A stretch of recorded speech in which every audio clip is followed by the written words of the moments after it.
Okay, so good afternoon everyone. आज का जो टॉपिक रहेगा that is totally new which is called the moment. The topic for today's class is moment. अब बात करते हैं कि ये मोमेंट है क्या, basically what is the moment. अब अभी तक हम लोगों ने जो फोर्सेस, जिन फोर्सेस की बात की थी वो कैसे थे, कोप्लेनर थे एंड कॉनकरेंट फोर्स सिस्टम थे, है ना। कोप्लेनर एंड कॉनकरेंट फोर्स सिस्टम की स्टडी की थी अभी तक हम लोगों ने। कोप्लेनर का मतलब है कि सारे के सारे फोर्सेस एक ही प्लेन में लग रहे हैं, और कॉनकरेंट का मतलब है उन सारे फोर्सेस की लाइन ऑफ एक्शन एक पर्टिकुलर पॉइंट से पास हो रही होगी, है ना, passing from a common point. लेकिन जब हम मोमेंट की बात करेंगे तो जरूरी नहीं है कि सारे फोर्सेस जो हैं उन फोर्सेस की लाइन ऑफ एक्शन उस पर्टिकुलर पॉइंट से पास हो। तो मोमेंट की अगर हम डेफिनेशन स्टडी करें, जब भी हम मोमेंट की बात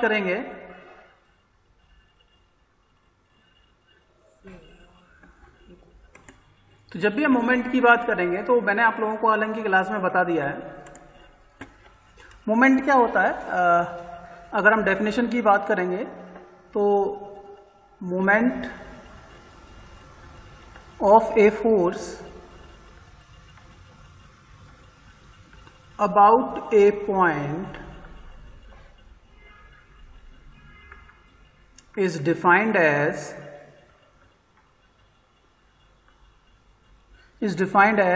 the turning tendency of the force, is defined as the turning tendency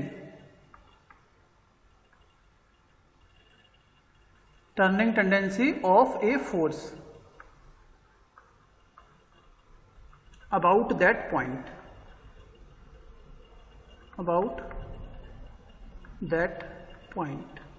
ठीक है। ये उसकी कौन सी डेफिनेशन है, फिजिकल डेफिनेशन। अगर फिजिकली हम देखें कि मोमेंट है क्या, तो मोमेंट किसी फोर्स का किसी पॉइंट के अबाउट मोमेंट क्या है। The moment of a force about a point is defined as, अगर हम डिफाइन करना चाहेंगे तो वो क्या है, टर्निंग टेंडेंसी है उस फोर्स की उस पर्टिकुलर पॉइंट के अबाउट, ठीक है। एक पर्टिकुलर पॉइंट के अबाउट कोई भी फोर्स किसी भी कंपोनेंट को किस तरीके से टर्न कर रहा है, घुमा रहा है, वह उसकी टेंडेंसी क्या होती है, मोमेंट, ठीक है। तो moment is, you can say it is a turning tendency of a force about a point. दूसरी इसकी डेफिनेशन चाहें तो अगर टर्म की फॉर्म में लिख सकते हैं, it is defined as the product of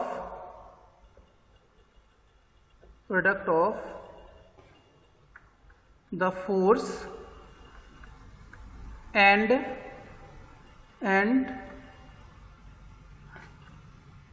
the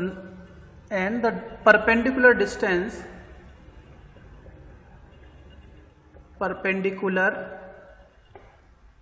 distance between the line of action of the force and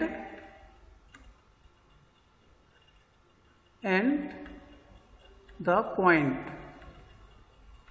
about which we are taking the moment,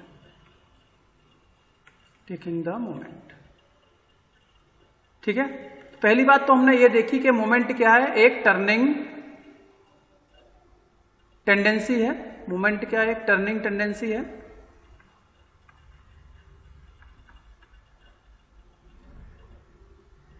और दूसरा मैंने बताया ये प्रोडक्ट है किसका, फोर्स का और परपेंडिकुलर डिस्टेंस,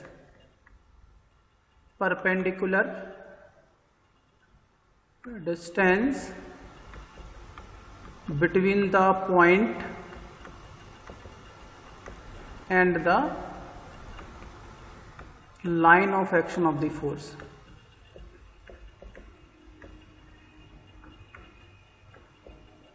अभी तक जो मैंने बात की है ये सारी रिटन में बात की है। अब मैं इसको फिजिकली दिखाता हूं आपको।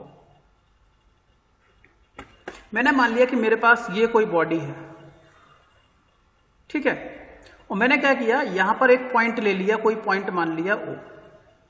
मैंने एक फोर्स लगाया इस तरीके से इस बॉडी पर, यहां पर एक फोर्स लगाया, इस पर्टिकुलर पॉइंट A पर मैंने मान लिया एक फोर्स लगाया, इस तरीके से फोर्स लगाया और फोर्स है मेरे पास F। मैं क्या चाहता हूं, मैं ये चाहता हूं कि ये बॉडी का मोमेंट निकालना चाहता हूं O पॉइंट के about.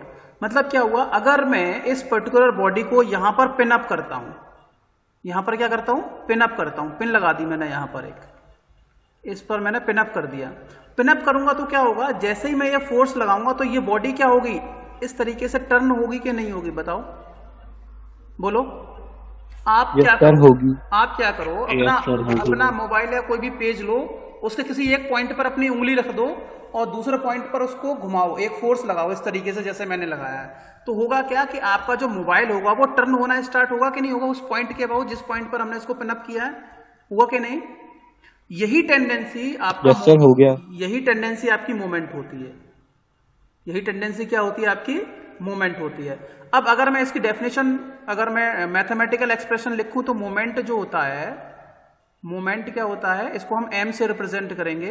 It is equals to force, force जो लग गया आपका वो, दैट इज यहां पे फोर्स क्या लग रहा है F into perpendicular distance between the line of action of the force. अब ये बताओ, ये फोर्स है, इस फोर्स की लाइन ऑफ एक्शन कहां होगी, इस तरीके से आगे पीछे एक्सटेंड कर देते हैं इसको, और ये पॉइंट है जिस पॉइंट के अबाउट हमें मोमेंट निकालना है, इन दोनों के बीच की परपेंडिकुलर डिस्टेंस। परपेंडिकुलर डिस्टेंस का मतलब है कि इनके बीच में एंगल कितना होना चाहिए, 90 डिग्री। तो अगर ये 90 डिग्री है तो ये वाली डिस्टेंस क्या हो गई, मान लिया L हो गई ये वाली डिस्टेंस, जो कि OA के बराबर है, ठीक है। तो this is called force into perpendicular distance, this is called moment.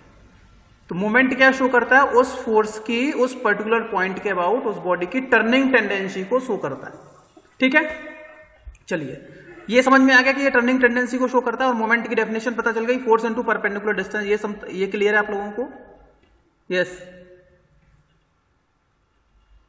ये क्लियर है बेटा। चलिए, अब मैंने आपसे क्वेश्चन पूछा है, मोमेंट कब जीरो होगा, moment is equal to zero when. मैंने आपसे पूछा कि मोमेंट क्या है, जीरो है, तो कितनी पॉसिबिलिटीज हो सकती है कि मोमेंट आपका जीरो हो, tell me. Sir body equilibrium में हो, नहीं सर जब इस पर फोर्स नहीं लग रहा हो कोई।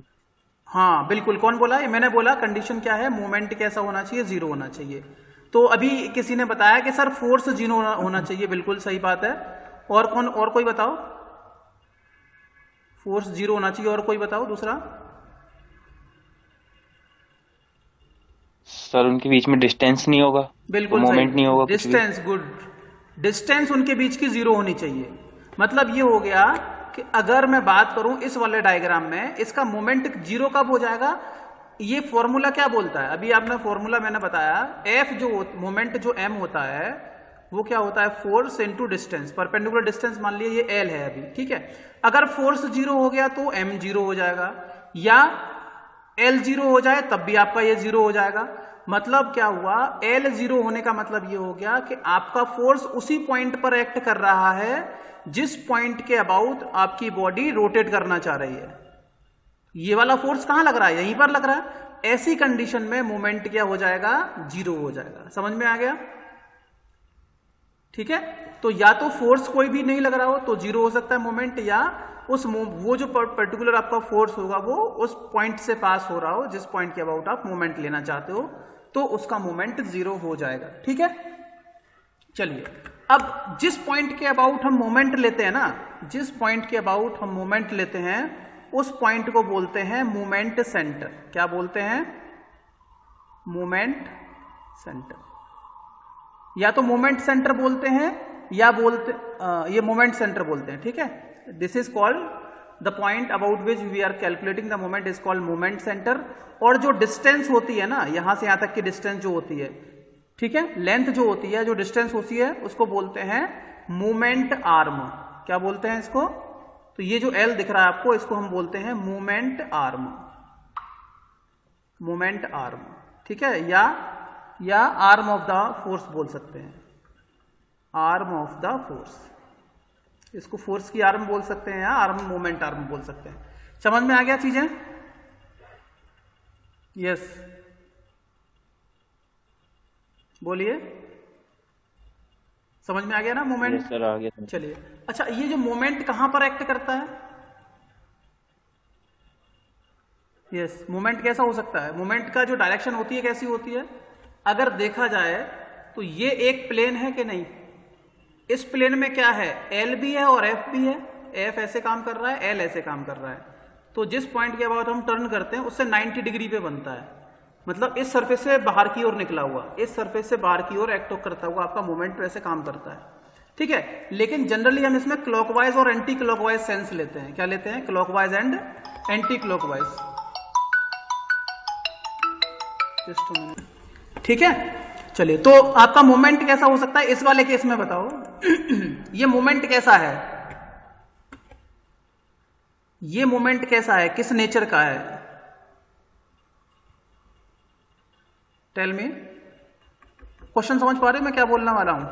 ये पॉइंट है, ये फोर्स ऐसे लग रहा है, तो ये इस बॉडी को इस तरीके से टर्न करा रहा है कि नहीं करा रहा है? करा रहा है ना। ये सेंस कैसा होता है, किस टाइप का है? क्या आपकी घड़ी ऐसे चलती है? Anti clock. अच्छा, घड़ी बेटा ऐसी तो चलती है, नहीं, क्लॉकवाइज है। क्लॉकवाइज। तो ये मोमेंट, तो ये मोमेंट कैसा है आपका? क्लॉकवाइज मोमेंट, ठीक है। और याद रखना इस वाले केस में हम क्लॉकवाइज मोमेंट को कैसा कंसीडर करते हैं?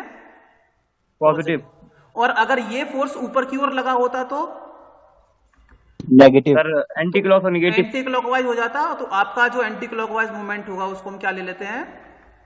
नेगेटिव, ठीक है। तो ये याद रख लेना है, अगर क्लॉकवाइज मूवमेंट है, या हमको याद रखना है बस, क्योंकि हम इस स्टडी में यही लेने हैं। क्लॉकवाइज अगर मूवमेंट है, अगर टर्निंग टेंडेंसी क्लॉकवाइज है तो हम इसको पॉजिटिव लेते हैं, और अगर एंटी क्लॉकवाइज है तो नेगेटिव ले लेते हैं, ठीक है। एंटी क्लॉकवाइज का मतलब होती है जिस डायरेक्शन में घड़ी चलती है उसके अपोजिट। तो घड़ी आपकी ऐसे चलती है तो ये पॉजिटिव लिया जाएगा, इसके आगे पॉजिटिव साइन लगा देते हैं, और अगर ऐसे कोई मोमेंट आ रहा है तो वो नेगेटिव मोमेंट हो जाएगा, ठीक है। यहां तक कोई दिक्कत? एक कब पॉजिटिव होता है, कब नेगेटिव होता है?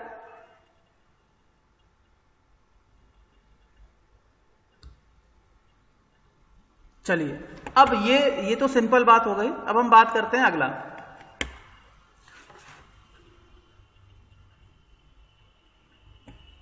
अब अगर मैंने मान लिया कि ये मेरी कोई मान लिया ये कोई बॉडी है, सपोज ये हमारे पास कोई बॉडी है, और ये कोई पॉइंट है वो, इस पर बहुत सारे फोर्सेस लगे। मान लिया एक फोर्स ऐसे लग रहा है, F1 लग रहा है यहां से L1 डिस्टेंस पे, एक फोर्स ऐसे लग गया, F2 लग गया L2 डिस्टेंस पे, एक और फोर्स लग रहा है, F3 लग रहा है यहां से L3 डिस्टेंस पे, ठीक है, L3 डिस्टेंस पे। तो आप मुझे ये बताओ नेट मोमेंट कितना होगा? What is the net moment? Net moment कैसे निकालेंगे बोलिए? कैलकुलेट कर देंगे सर। हाँ, एलजेब्रिक सम ले लेंगे। हाँ, लेंगे उनका एलजेब्रिक सम। तो एलजेब्रिक सम उसका क्या होगा? तो net moment will be the algebraic sum of all the moments with sign. Remember, with sign. Sign को हमें नहीं भूलना है। तो अब बात करते हैं ओ पॉइंट के अबाउट हर एक फोर्स का मोमेंट लेने की कोशिश करेंगे, ठीक है। तो summation of all the moments will about point O, इसको इस तरीके से लिख लेते हैं, ठीक है। Summation of all the moments about point O, जिस पॉइंट के अबाउट मोमेंट लेंगे उसको सफिक्स में लिख देंगे, इट इज इक्वल्स टू। अब देखो F1 जो है ओ पॉइंट के अबाउट क्या करेगा? ऐसे क्लॉकवाइज घुमा रहा है कि नहीं घुमा रहा है? क्लॉकवाइज घुमाएगा, इस बॉडी को नहीं घुमाएगा, ऐसे करके लग रहा है। तो कितना हो जाएगा? F1 into L1। कोई दिक्कत यहां तक? F1 इंटू L1 हो जाएगा, बोलो हो गया? F1 into L1। ये क्लॉकवाइज घुमा रहा है कि नहीं घुमा रहा है? तो पॉजिटिव हो गया। अगला क्या होगा? F2 फोर्स लग रहा है ऐसे ऊपर की ओर, ऊपर की ओर लग रहा है ना, तो ये इसको कैसे घुमाएगा बॉडी को? Anti clockwise. एंटी क्लॉकवाइज, मतलब साइन आ जाएगा माइनस, और एंटी क्लॉकवाइज फोर्स हो जाएगा आपका F2 इंटू L2, ठीक है। याद रखना ये डिस्टेंस अभी नॉर्मल है, यहां से यहां तक की डिस्टेंस थी L2। अगर हम F3 की बात करेंगे तो F3 क्या कर रहा है इस बॉडी के साथ? क्लॉकवाइज घुमाएगा सर। तो प्लस के साथ आ जाएगा आपका, तो आपका F3 फोर्स है वो डाउनवर्ड एक्ट कर रहा है, जो कि इस बॉडी के यार वो क्लॉकवाइज घुमाएगा इसको इस तरीके से, तो प्लस हो जाएगा F3 इंटू L3। ठीक है, this is the algebraic sum of all the moments, यही आपका प्रिंसिपल ऑफ मोमेंट्स बोलता है। ठीक है, चलिए अब हम अगली बात करते हैं, प्रिंसिपल ऑफ मोमेंट्स क्या बोलता है। प्रिंसिपल ऑफ मोमेंट्स,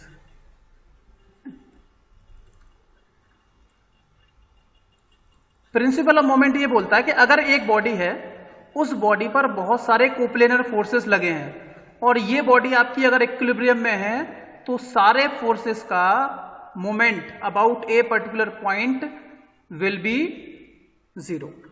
समझ में आ गया? तो प्रिंसिपल ऑफ मोमेंट ये बोलता है if a body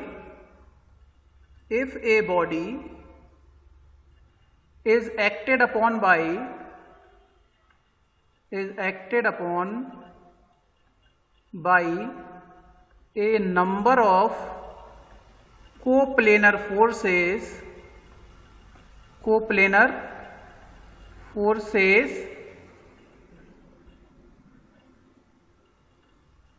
will be in equilibrium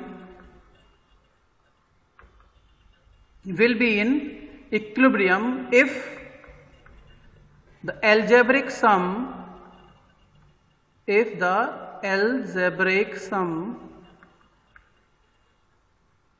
of moments of all the forces about a point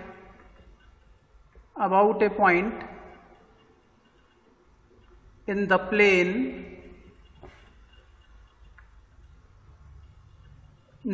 is zero। ठीक है, तो अब इसका मतलब क्या हो गया? इसका मतलब ये हो गया कि मैंने ये माना कि मेरे पास ये कोई बॉडी है और ये कोई पॉइंट मान लिया मैंने O, और इस पर मान लिया कि बहुत सारे फोर्सेस लग रहे हैं। एक फोर्स ऐसा लग रहा है F1 लग रहा है, कुछ पर्टिकुलर डिस्टेंस D1 पे लग रहा है, सपोज ये डिस्टेंस D1 है। एक फोर्स F2 लग रहा है, ठीक है, ये L1 डिस्टेंस मान ली, और ये मान लिया ये डिस्टेंस इन दोनों के बीच की L2 है। तीसरा फोर्स कहीं और लग रहा है, मान लिया ये वाला तीसरा फोर्स F3 लग रहा है, इनके बीच की परपेंडिकुलर डिस्टेंस मान लिया L3 है। तो अगर ये बॉडी आपकी इक्विलिब्रियम में अगर ये बॉडी है, तो सारे फोर्सेस का algebraic sum of all the moments will be zero, that is sigma m about point O is equals to zero. अगर हम इसकी बात करेंगे तो क्या हो जाएगा? F1 अगर O के बाद अबाउट देखेंगे तो इसको क्लॉकवाइज घुमा रहा है, तो F1 इंटू L1, और ये वाला भी इसको O पॉइंट के अबाउट क्लॉकवाइज घुमा रहा है, F2 plus F2 into L2, और ये क्लॉकवाइज नहीं, इसको नीचे लगा लेते हैं ना, इसको नीचे लगा देते हैं, नीचे की ओर एक्ट कर रहा है, तो ये एंटी क्लॉकवाइज घुमाएगा इसको, माइनस F3 इंटू L3। ये सब जीरो के बराबर हो जाएगा। या बोल सकते हो clockwise moment is equals to anti clockwise moment, बस।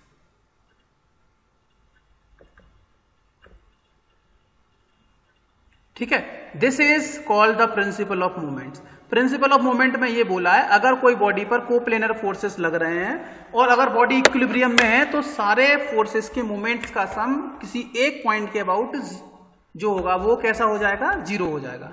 ठीक है, this is called the principle of moments. Is it clear? हाँ जी, यस सर। अब इसमें कुछ ज्यादा नहीं है, अब कुछ चीजें मैं आपको बताने वाला हूं कि फोर्सेस कितने टाइप के होते हैं। टाइप्स ऑफ फोर्सेस नहीं, लोड्स की बात करते हैं, टाइप ऑफ लोड्स। ठीक है, ये आपको याद रखने हैं कितने टाइप के लोड होते हैं जनरली। तो हम अगर बात करेंगे तो हमारे पास 3 टाइप के लोड होते हैं। पहला जो लोड होता है आपका पॉइंट लोड होता है, दूसरा जो लोड होता है वो आपका होता है UDL, इसको बोलते हैं uniformly distributed load, uniformly distributed load. और जो तीसरा लोड होता है वो होता है आपका UVL, uniformly varying load, uniformly varying load, ठीक है, VARYNG। तो ये तीनों लोड होते क्या है? देखो, पॉइंट लोड ऐसा लोड होता है जो कि किसी एक पर्टिकुलर पॉइंट पे एक्ट करता है, ठीक है। जैसे नाइफ एज, ये मेरे पास कोई बीम है, एक AB एक बीम है, और इस बीम पर अगर मैं कोई नाइफ एज इस टाइप का एक लोड लगाता हूं जो कि किसी एक पर्टिकुलर पॉइंट पे काम करता है, then this load is called point load. Point load is that load that acts at a particular point, ठीक है, समझ में आ गया? हाँ जी, पॉइंट लोड समझ में आ गया, जो किसी एक पॉइंट पर एक्ट करता है, ज्यादा डिस्टेंस पे काम नहीं करता, ठीक है। दूसरा जो लोड होता है वो आपका यूनिफॉर्मली डिस्ट्रीब्यूटेड लोड होता है, जिसको हम UDL बोलते हैं। अब जैसे मान लिया कि ये मेरे पास कोई बीम है, या मान लिया एक बेंच है, ठीक है, और है क्या, इस बेंच पे A और B है। तो मैंने देखा कि इस बीम पर एक लोड लग रहा है जिसकी इंटेंसिटी कांस्टेंट है, नीचे की ओर ये एक्ट कर रहा है यूनिफॉर्म इंटेंसिटी का, like this type of load is called UDL, और इसकी इंटेंसिटी यहां लिखी जाती है, यहां पर इसकी इंटेंसिटी ओमेगा लिखी जाती है। और अगर ये ओमेगा इंटेंसिटी का लोड L डिस्टेंस तक एक्ट करेगा, तो जो टोटल लोड होगा इसकी वजह से, टोटल लोड जो होगा उसकी वैल्यू हो जाएगी, टोटल लोड जो होगा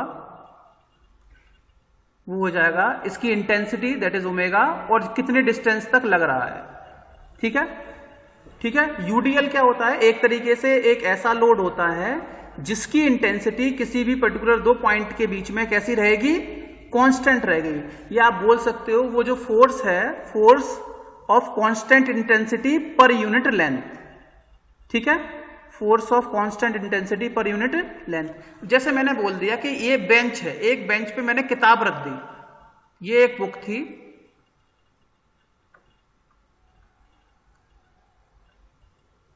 ये बुक है, और ये मैंने बेंच पे रख दिया यहां से यहां तक, तो क्या होगा, ये बुक क्या करेगी, एक यूनिफॉर्म लोड लगा रही है कि नहीं लगा रही है? बताओ, एक पर्टिकुलर डिस्टेंस तक यूनिफॉर्म लोड लगाएगी कि नहीं लगाएगी?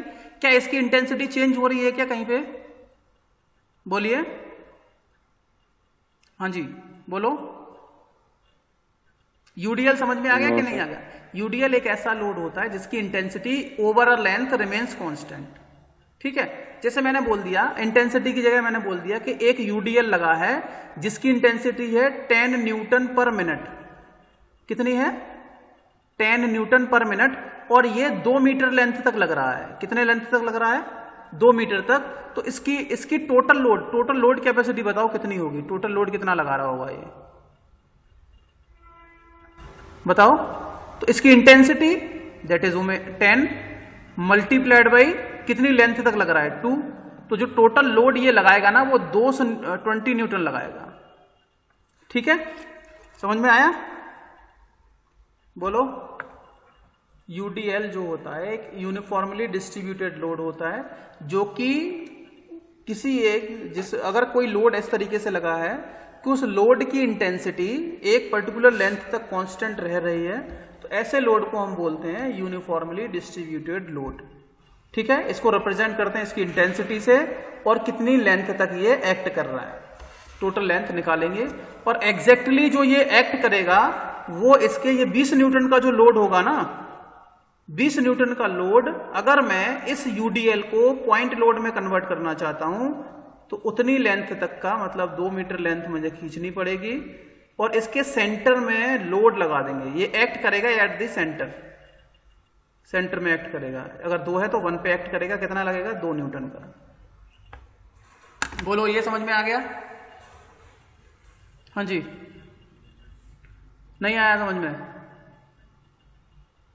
हेलो सर आ गया। ठीक है, तो पहले तो आपको पता होना चाहिए UDL क्या होता है। UDL एक ऐसा लोड होता है जिसको यूनिफॉर्मली डिस्ट्रीब्यूटेड लोड बोलते हैं, और ये एक ऐसा लोड होता है जिसकी intensity over a length constant रहती है। और अगर इसको टोटल लोड की वैल्यू निकालनी है UDL से, तो उस इंटेंसिटी में उस लेंथ से मल्टीप्लाई कर देते हैं जितनी लेंथ तक ये एक्ट कर रहा है। अब अगर मैं इस यूडीएल को पॉइंट लोड में कन्वर्ट करना चाहता हूं तो मुझे टोटल लोड निकालना पड़ेगा। टोटल लोड यूडीएल में कैसे निकालते हैं, उस लोड की इंटेंसिटी में जितनी लेंथ तक ये एक्ट कर रहा है उससे मल्टीप्लाई कर देते हैं, एल इंटू डी कर देंगे, जितनी लेंथ तक ये मल्टीप्लाई होगा फोर्स का। और ये एक्ट कहां करेगा, पॉइंट लोड में। जब हमें इसे कन्वर्ट करना पड़ेगा तो पहले टोटल लोड निकाल लेंगे और ये जो टोटल लोड होगा वो उसके सेंटर में एक्ट करेगा। अगर सेंटर का मतलब हो गया, अगर ये टोटल लेंथ 2 मीटर है तो ये कितने पर काम करेगा, यहां से इसके एकदम बीच में, मतलब यहां से 1 मीटर की डिस्टेंस पर ये एक्ट कर रहा होगा। ठीक है भाई, ये समझ में आ गया। यूडीएल को अगर हमें पॉइंट लोड में कन्वर्ट करना है तो कहां पर कैसे करते हैं, पहले तो यूडीएल समझ में आ गया क्या होता है। इसके बाद मैंने ये बता दिया कि अगर मुझे यूडीएल को पॉइंट लोड में कन्वर्ट करना है तो कैसे चेंज करते हैं। ठीक है, आ गया ना समझ में, कैसे चेंज करते हैं। टोटल लोड निकाल लेते हैं। टोटल लोड कैसे निकालते हैं, इंटेंसिटी में लेंथ से मल्टीप्लाई कर दिया, इंटेंसिटी में लेंथ से मल्टीप्लाई कर दिया, टोटल लोड लग गया। अब ये कितने डिस्टेंस पर लगता है, जितनी इसकी लेंथ होती है, जिस लेंथ पर ये एक्ट करेगा उसकी एकदम सेंटर में एक्ट करेगा ये वाला वैल्यू। तो टोटल लोड इसकी एकदम सेंटर में एक्ट करने वाला है। तीसरा जो लोड होता है वो आपका होता है यूवीएल, जैसा कि आप यहां देख सकते हो, यूनिफॉर्मली वेरिंग लोड। तो कुछ नहीं है, जिस तरीके से हमने यूडीएल पढ़ा है इसी तरीके से हमारे पास होता है तीसरा लोड यूवीएल। यूवीएल का मतलब होता है यूनिफॉर्मली वेरिंग लोड, एक ऐसा लोड जिस लोड की इंटेंसिटी किसी दी हुई लेंथ तक चेंज होती रहती है। If the intensity of a load is changing over a length then this load is called uniformly varying load. तो अब अगर आपका लोड इस तरीके से देखो, इस टाइप की शेप में है, ये डाउनवर्ड एक्ट कर रहा है, तो आप देख रहे हो ये जो लोड है ना, ये लोड क्या कर रहा है, इसकी इंटेंसिटी चेंज हो रही है। चेंज हो रही है कि नहीं हो रही है, यहां पर इसकी इंटेंसिटी 0 है और यहां पर इसकी इंटेंसिटी कितनी है, मैक्सिमम। और अगर ये लोड मान लिया कि एल लेंथ तक एक्ट कर रहा है तो इसकी जो इंटेंसिटी होती है ना बेटा, वो मैक्सिमम इंटेंसिटी दी जाती है जो कि एक्सट्रीम साइड में होती है। यहां पर इसकी मैक्सिमम इंटेंसिटी होती है जिसको हम OW से शो करते हैं, स्मॉल w से शो करते हैं। और इसकी this is your varying load, uniformly varying load is a load, it is a load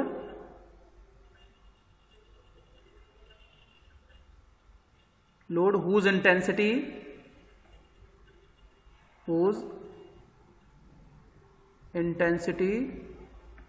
is varying over a given length। तो एक ऐसा लोड जिसकी इंटेंसिटी दी हुई लेंथ तक अगर वेरी हो रही है तो वो आपका लोड होता है यूवीएल। अब अगर मुझे यूनिफॉर्मली वेरिंग लोड की वजह से टोटल कितना लोड एक्ट करेगा वो निकालना होगा, तो कैसे निकालेंगे। तो टोटल लोड इसकी वजह से कैसा कितना एक्ट करेगा, इस ट्राइंगल का एरिया, जो ट्राइंगल बन रहा है उसका एरिया ऑफ द ट्राइंगल। ठीक है, मतलब हो गया 1/2 इंटू इसकी लेंथ और इसकी मैक्सिमम इंटेंसिटी ये वाली यहां पर इंटू W, इस तरीके से निकालेंगे। अब जैसे मैंने बोल दिया कि जो लेंथ है वो मान लिया 3 मीटर है, कितनी है 3 मीटर, और मान लिया जो इंटेंसिटी है वो इसकी मान लिया 10 न्यूटन मीटर है, 10 न्यूटन पर मीटर। 1 मीटर पे अगर हम जाएंगे तो 10 न्यूटन का फोर्स लगेगा।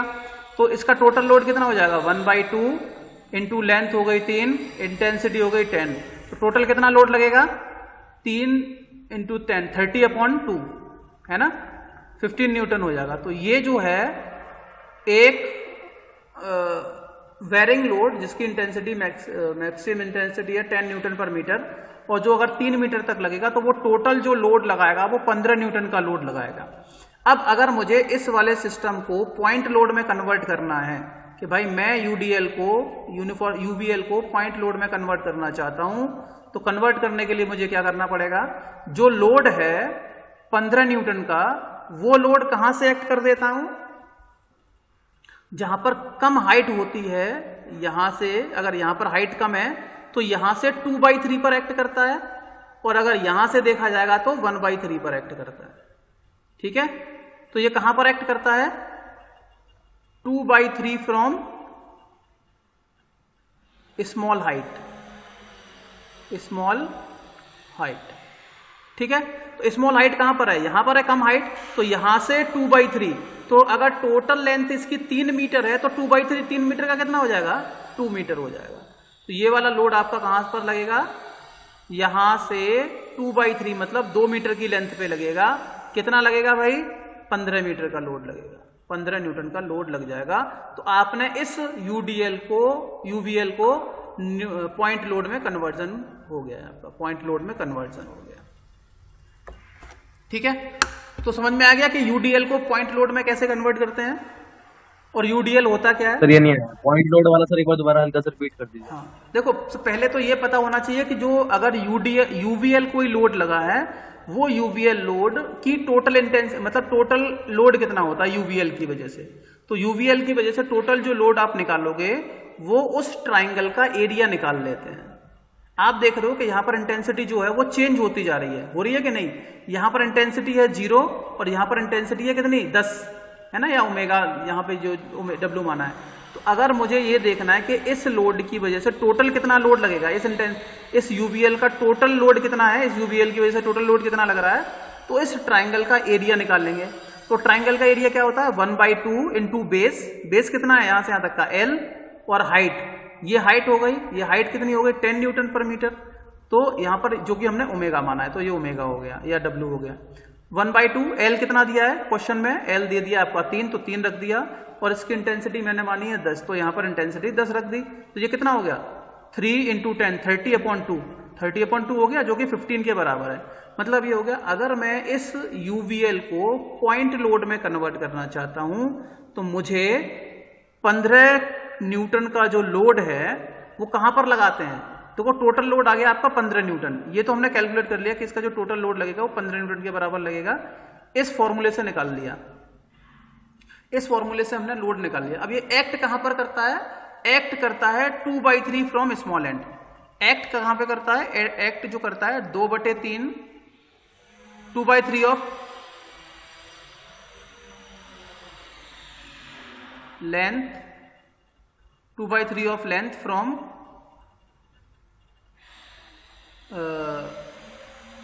Small height and small height, और 1/3 of length from big height. तो देखो ये ट्राइंगल ही तो बन रहा है, ये ट्राइंगल देखो,